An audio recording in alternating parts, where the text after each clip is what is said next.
The hunt begins. The Vorthak Empire had ruled the galaxy for over 10,000 years, and their dominance was built on a simple principle: the strong hunt the weak.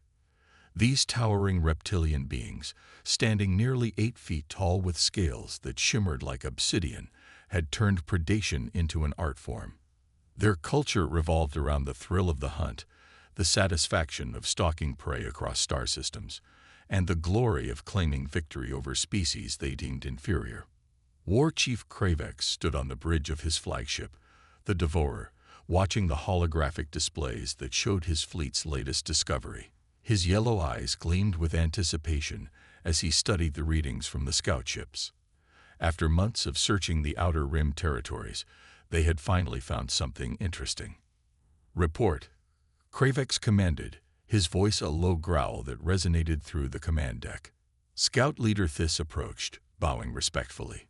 "War Chief, we have located a new species in the Terran sector. They call themselves humans. Our analysis shows they are bipedal mammals, relatively small in stature, with primitive technology compared to our standards." Kravex's lips pulled back in what passed for a smile among his kind, revealing rows of razor-sharp teeth. How primitive. They still use projectile weapons and chemical propulsion for space travel. Their colonies are lightly defended, mostly by civilian militia. Intelligence suggests they have no unified military command structure. Thys paused, consulting his datapad. "They appear to be perfect prey, War Chief." The bridge erupted in approving snarls and growls from the other Vorthak officers. This was exactly what they had been hoping for. The last few hunting expeditions had been disappointing. The Keleks had proven too cowardly, fleeing at the first sign of Vorthak ships. The Zenthari had been too aggressive, making the hunt less enjoyable. But humans seemed to offer the perfect balance, intelligent enough to provide a challenge, but weak enough to ensure Vorthak victory. "Excellent," Kravex rumbled. "How many human worlds have been identified?" 17 colonial settlements, War Chief. Population estimates range from 50,000 to 2 million per colony. They appear to be expanding steadily but slowly. Kravex nodded approvingly. This would provide his hunting fleet with entertainment for months, possibly years. The Vorthak hunting tradition demanded that prey be given a sporting chance, which meant attacking one colony at a time rather than overwhelming them all at once. It prolonged the hunt and increased the glory. "We begin with the smallest settlements and work our way up," Kravex decided. "Alert the hunting packs. We start with the colony they call New Brisbane." 3 days later, the first attack began. The human colony of New Brisbane was a modest farming settlement on the edge of civilized space, home to barely 60,000 souls. The colonists were hard-working people who had come seeking a simple life away from the crowded core worlds. They raised crops, tended livestock, and dreamed of eventually expanding their small community into something greater. They never saw the Vorthak ships coming. The attack started at dawn, just as the farmers were beginning their daily routines. Sleek Vorthak fighters dropped from orbit like deadly meteors, their plasma cannons lighting up the morning sky. The Colonial Defense Force, consisting of 3 outdated patrol ships and a handful of ground turrets, was obliterated within minutes. On the ground, Vorthak hunting parties spread out across the settlement. They moved with predatory grace, their natural camouflage allowing them to blend with shadows and vegetation. The hunt had officially begun. Captain Elena Torres had been leading a survey mission in the Northern Territories when the attack started. She watched in horror from a distant ridge as her hometown burned. The screams of her people carried across the valley, mixing with the triumphant roars of their attackers. "We have to help them," whispered Sergeant Kim, one of her team members. Torres wanted to agree, but she knew better. Her small survey team of 12 people stood no chance against an entire Vorthak hunting party. All they could do was watch and survive to warn others. For 3 days, the Vorthak made a game of hunting the surviving colonists. They could have killed everyone quickly, but that would have defeated the purpose. The hunt was about skill, patience, and the thrill of the chase. They stalked families through the ruins of the settlement, cornered groups of survivors in the wilderness, and turned the entire colony into their personal hunting ground. By the fourth day, New Brisbane was silent. Of the 60,000 colonists, fewer than 200 had managed to escape, most by hiding in underground storm shelters or fleeing into the deep wilderness. The Vorthak had claimed their trophies and moved on, satisfied with their success. Captain Torres and her team were among the survivors who eventually made it to the emergency beacon. As they waited for rescue, Torres stared at the smoldering remains of her home and made a promise to herself and her fallen people. Somehow, someway, humanity would make these monsters pay. The news of New Brisbane's destruction spread like wildfire through human space. Within days, every colonial government and military command knew about the Vorthak threat.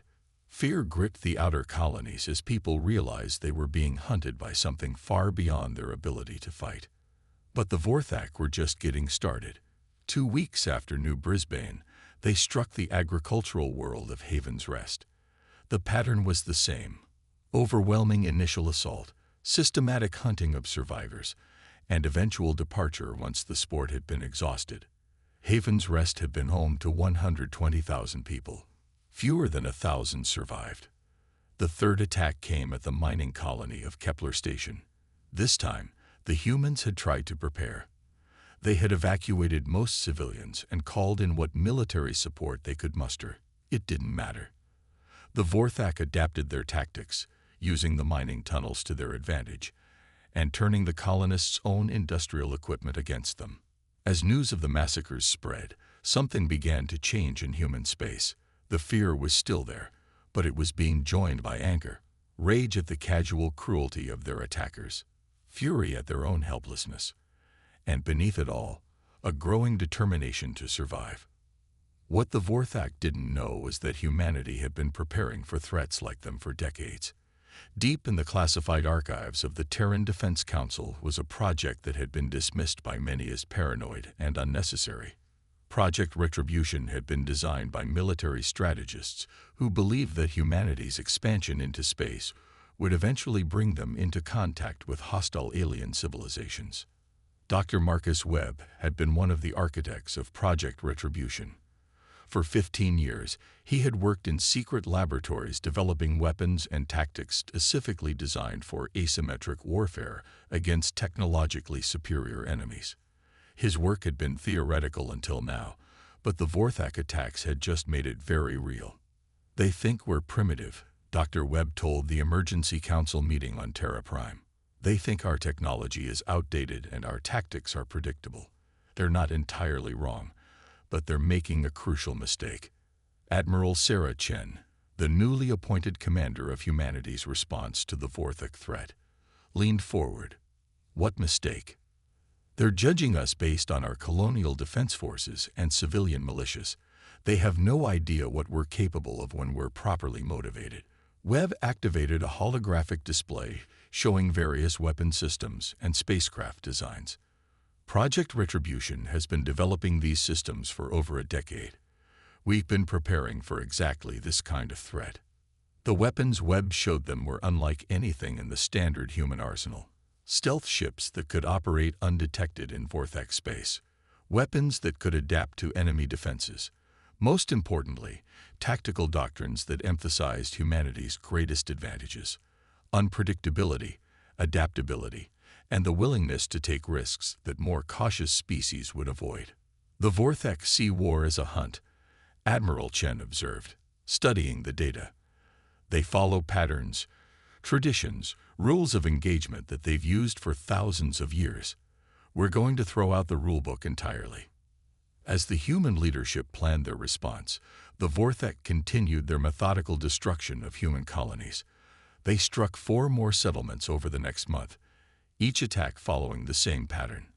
The humans seemed incapable of mounting any effective resistance.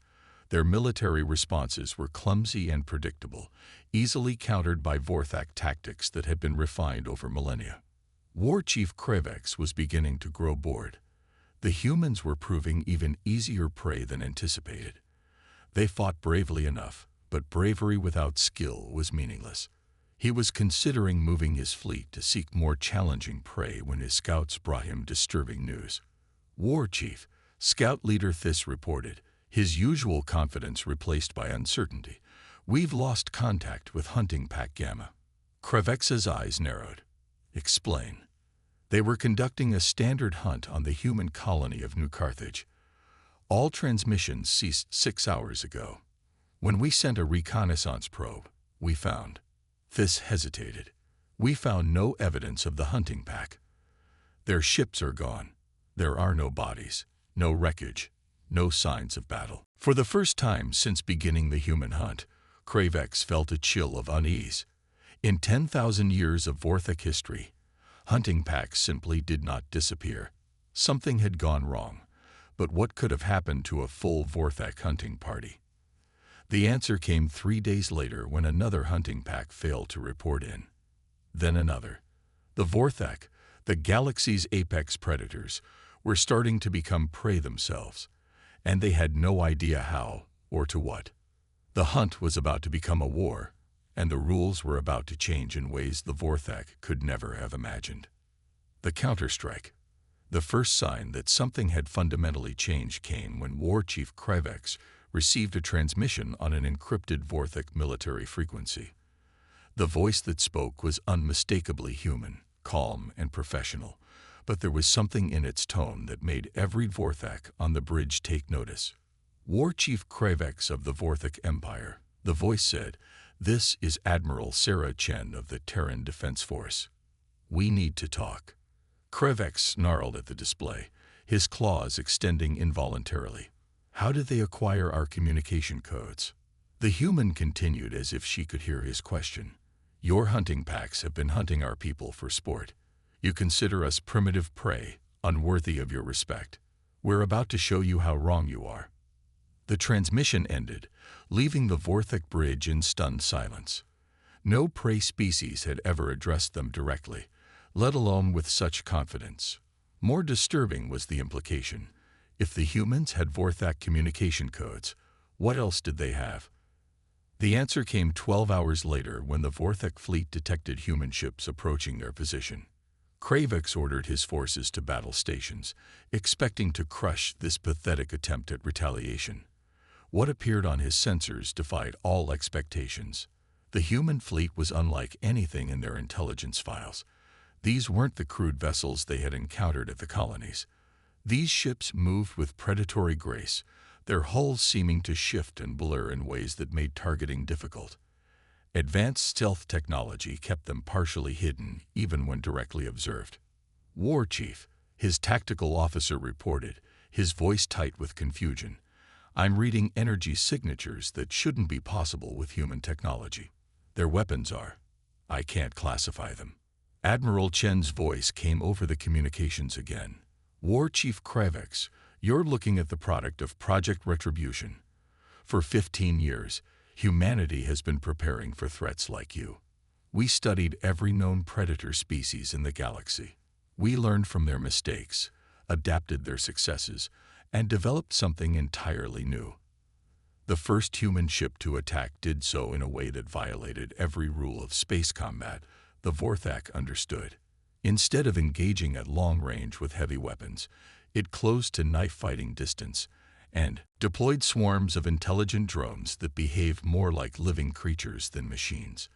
The drones swarmed over the Vorthak vessel's hull, finding weak points and exploiting them with surgical precision.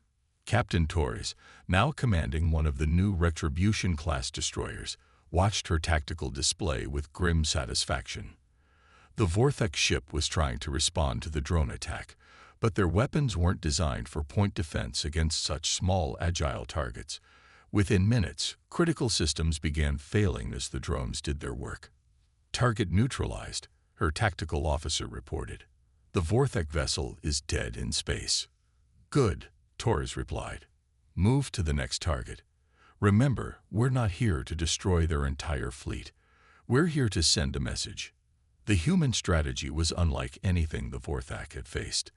Instead of trying to match them ship for ship in conventional combat, the humans used mobility, stealth, and superior tactical coordination to isolate and eliminate individual vessels. They fought like a pack of predators, using teamwork and intelligence to bring down larger prey. Dr. Webb watched the battle from the command ship, studying the effectiveness of his designs.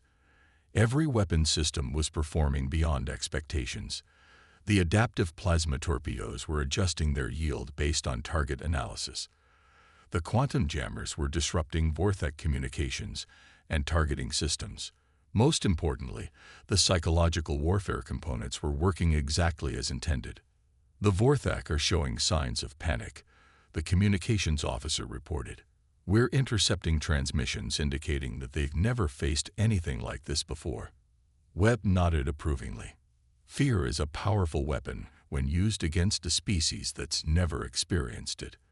For 10,000 years, the Vorthek have been the hunters. They have no idea how to be prey. War Chief Kravex watched his fleet being systematically dismantled and felt something he had never experienced before: genuine fear. The humans weren't just fighting back. They were hunting his people with a cold efficiency that surpassed even Vorthek standards. Every move his forces made seemed to be anticipated and countered. War Chief, his communications officer, called out, "Admiral Chen is requesting another conversation." The human appeared on his main display, and Kravex was surprised by what he saw.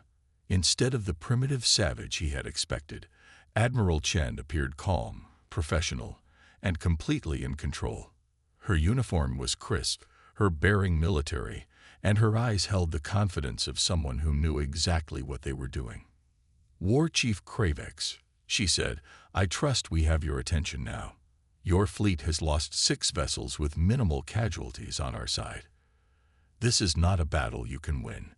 Kravex's pride demanded defiance, but his tactical mind was already calculating the odds. They were not favorable.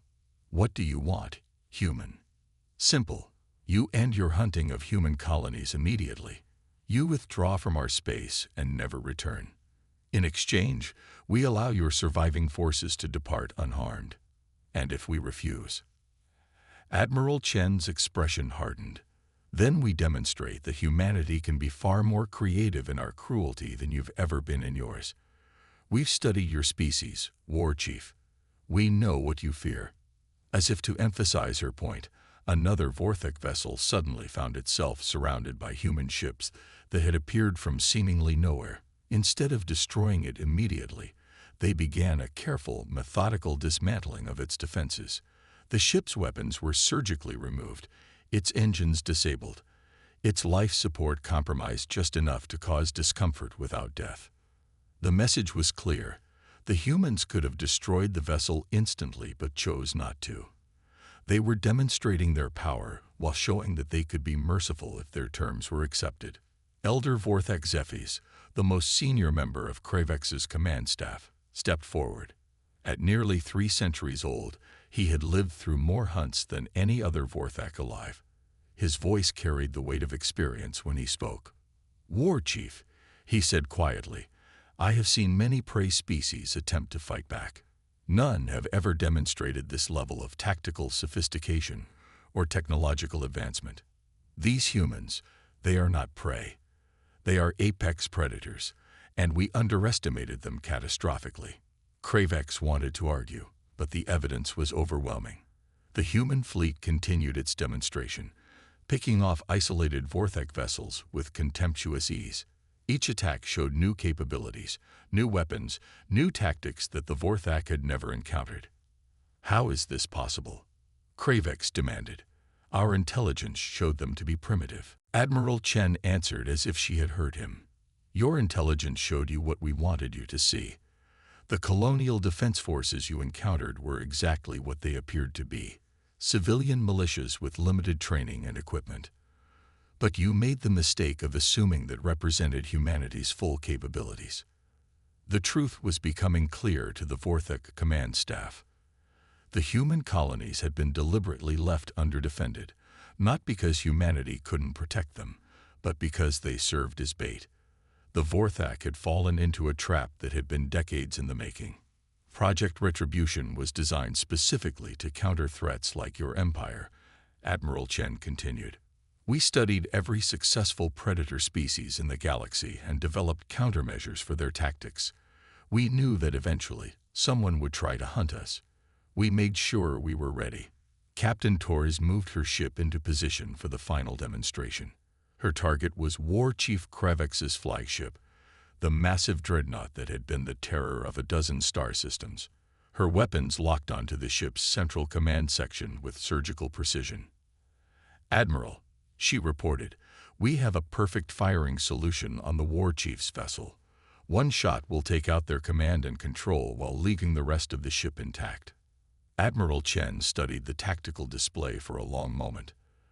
The temptation to end Kravex and his crew was strong, but that would make him a martyr and potentially inspire other Vorthak to seek revenge. Better to let him live with the knowledge of his defeat.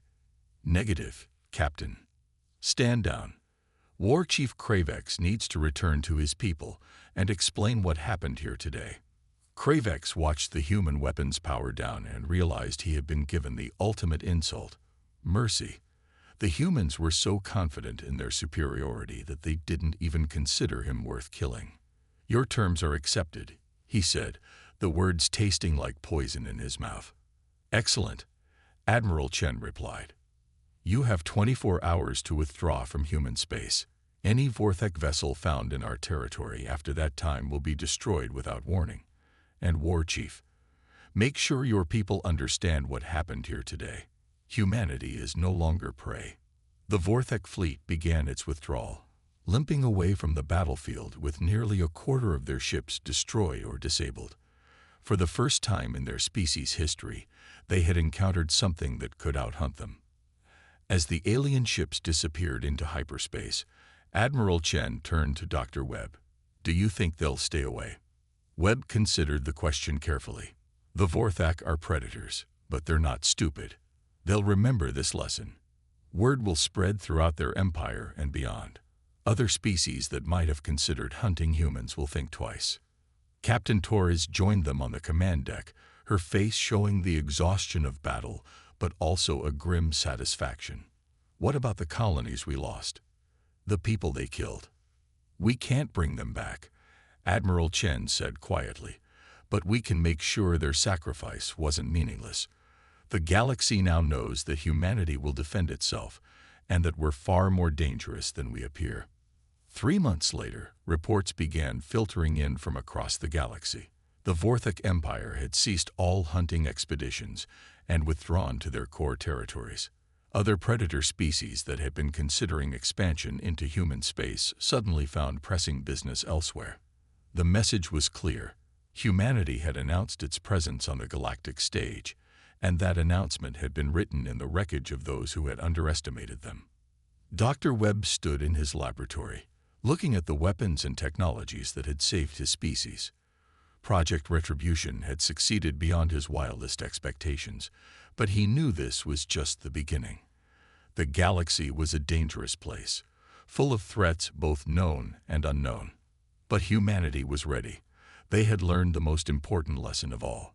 Sometimes the best defense is making sure everyone knows that attacking you will be the last mistake they ever make. The hunters had become the hunted, and the galaxy would never forget the day that humanity announced it was no longer prey.